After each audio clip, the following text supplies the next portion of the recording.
momento dado, Wiraldes le dice, sí, pero yo siento que tengo que retraerme y ver un poco qué es lo que pasa con respecto a mi relación con el campo, con la pampa. Algo me está diciendo ese paisaje, como que yo tengo que llevarlo y expresarlo de alguna manera que se toque con lo universal.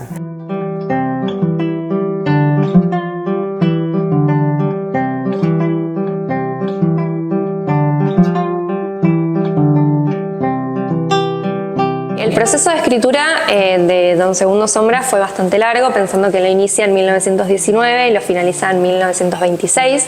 En este periodo, por ejemplo, va a hacer un viaje a Salta, en el cual tiene contacto con las peleas de gallos. Se toma también una temporada para ir a Dolores, donde va a ir a conocer los cangrejales. Escucha, por ejemplo, un comentario en una pelea entre dos gauchos, que también vuelca en la novela. Entonces Segundo Sombra lo empieza a escribir, los 10 primeros capítulos los escribe en París. Y después cuando viene acá, se va a Arico y se pasaba los días y las tardes conversando con los peones, tomando mate con los peones, escuchando los cuentos de los peones que después están en el Segundo Sombra, etc. Y olvidándose de que está escribiendo el Segundo Sombra.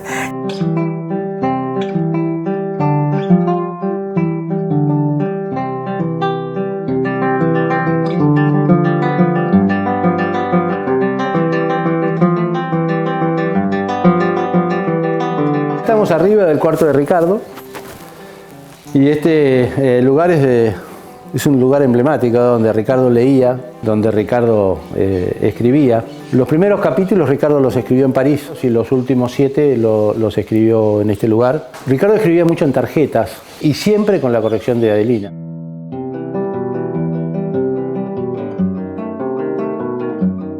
Este lugar en el libro diario de Ricardo Wiraldes es el que figura como la cocina de abajo. Para el resto es el fogón de la porteña. Y era el lugar donde Ricardo tenía el contacto con el paisano para aprender de ellos desde muy chico.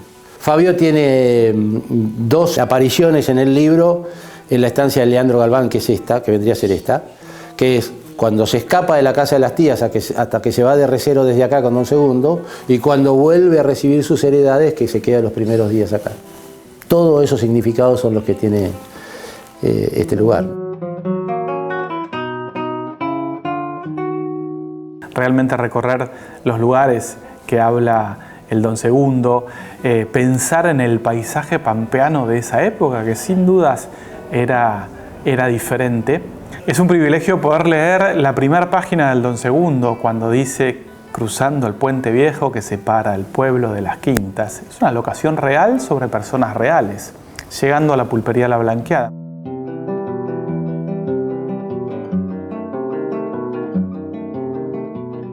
La pulpería La Blanqueada es el punto en el que se inspira Ricardo en el capítulo 2 de la novela, cuando se encuentran, cuando se conocen Fabio Cáceres con Don Segundo Sombra. Bueno, la pulpería funcionó como eso, como una especie de un comercio donde se juntaba la paisanada, donde se aprovisionaba con algunos productos entre 1870 y principios del siglo XX. ¿Por qué? Porque también está a la vera de lo que era el Camino Real. Ya en la década del 30, el gobierno de la provincia de Buenos Aires observa que este espacio, por recomendación, sugerencia del intendente José Wiraldes, se terminó construyendo el Museo Gauchesco Ricardo Wiraldes.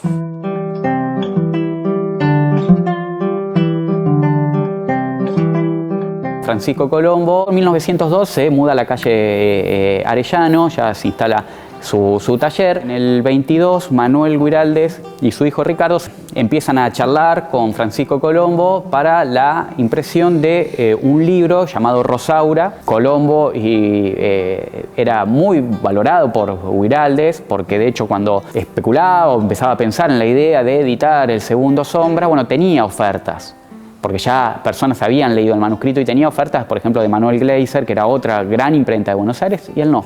Él decidió confiar. Y bueno, llegamos al año 26. Ricardo Wiraldes se acerca con el manuscrito del Segundo Sombra.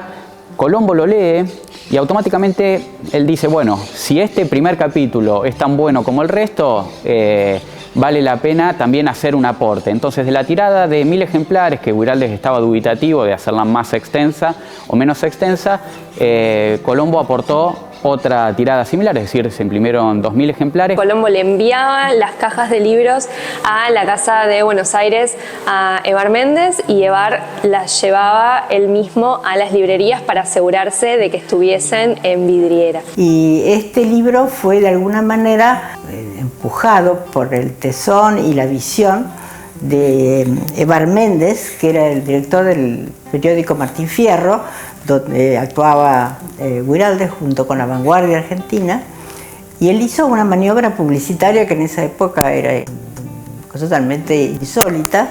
Llenó las calles con letreros que hablaban del libro y lo puso en todas las librerías, y el libro fue un batacazo impresionante.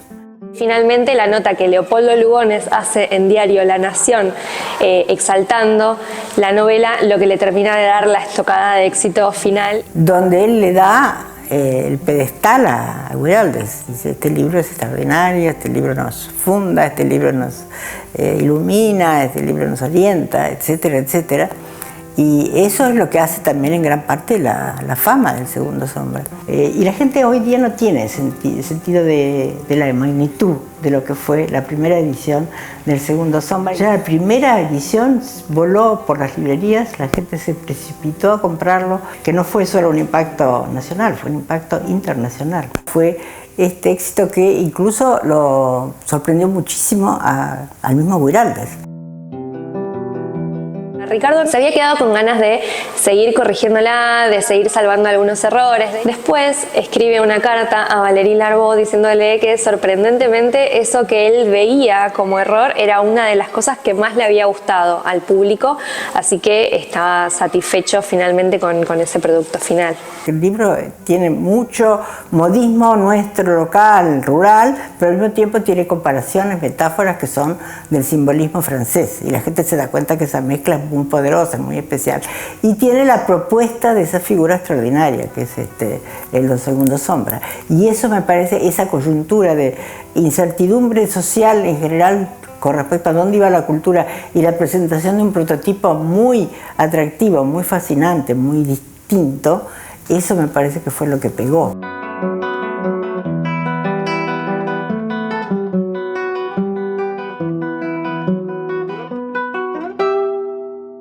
En septiembre, en octubre, se hace una fiesta para festejar el éxito que había tenido el libro y Ricardo como escritor. Esa fiesta se desarrolla acá, calculo que todo en esa parte de ahí. Y después, en el Corral Redondo, vino gente de todos lados, sobre todo paisanos, lo que se realizó en esa fiesta. Una jineteada con el recado completo, una jineteada de las clinas, con el cuero tendido, juego a la sortija, carreras cuadreras. Cuando Guiraldes en el 27 se va a París, previo a ese viaje, es agasajado en realidad por el grupo Martín Fierro, que era un grupo literario, artístico muy relevante de la vanguardia argentina de principios del siglo XX, y él lleva a Colombo a ese círculo. Y está una fotografía donde está Borges, Marechal y muchísimos personajes muy relevantes de la literatura y del arte argentino, y atrás está Francisco Colombo. Entonces él lo introduce en ese círculo y desde ese momento la carrera de Colombo despegó. Cuando él dice, vi un país que estaba orientado a la imitación y a la sumisión.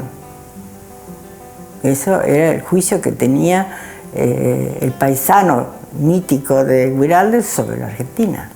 Bueno, a mí eso hoy me toca. Y me parece que el mensaje es, no, va por otro camino, va por un camino de austeridad, resiliencia e independencia. Libertad, una vida de, como él dice, una vida de aventura y espacio. Me parece que es un lindo mensaje para los chicos, es decir, sálganse del celular, sálganse de todo este encierro, váyanse a la llanura, váyanse a la exploración, váyanse al desierto, váyanse a lo distinto. Eso me parece que eso es lo que todavía hoy me parece manda.